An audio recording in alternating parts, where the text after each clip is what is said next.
মানুষ সবসময় ভাগ্যের কাছে হারে না, কখনো কখনো প্রিয়জনের অবহেলা আর বিশ্বাসের কাছে হেরে যায়।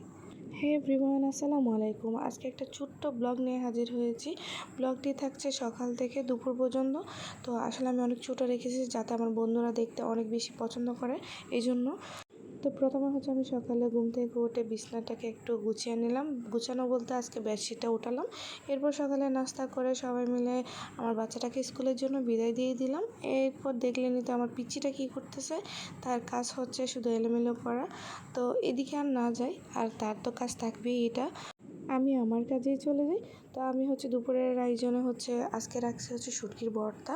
তো ভর্তা হলে আসলে মানে এক কথায় কোনো কিছুই লাগে না আমাদের বাঙালিদের জন্য। সাথে যদি হয় একটু লেবু, তাহলে তো জিভের জল, এক কথায় সোনাই সোহাগা। তো গরম গরম ভাতের সাথে হচ্ছে আজকে শুটকির ভর্তাটা দিয়ে ভাত খাবো।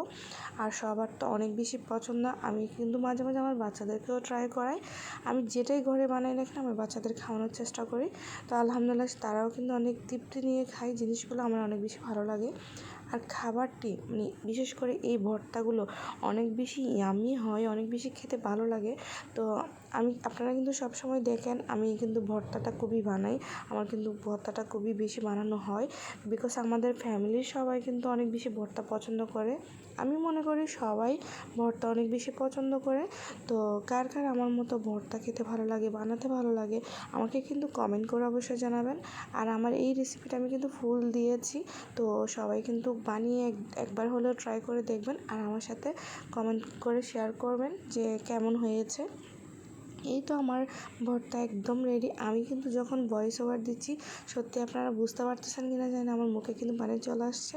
আর সাথে ছিল লাউ ভাজি। তো এই তো আজকে দুপুরের একদম শর্টকাট রান্না, আর বাচ্চাদের জন্য চিকেন ফ্রাই ছিল। তো এই তো, আল্লাহ হাফেজ। আজকের মতো এখানে বিদায় নিচ্ছি।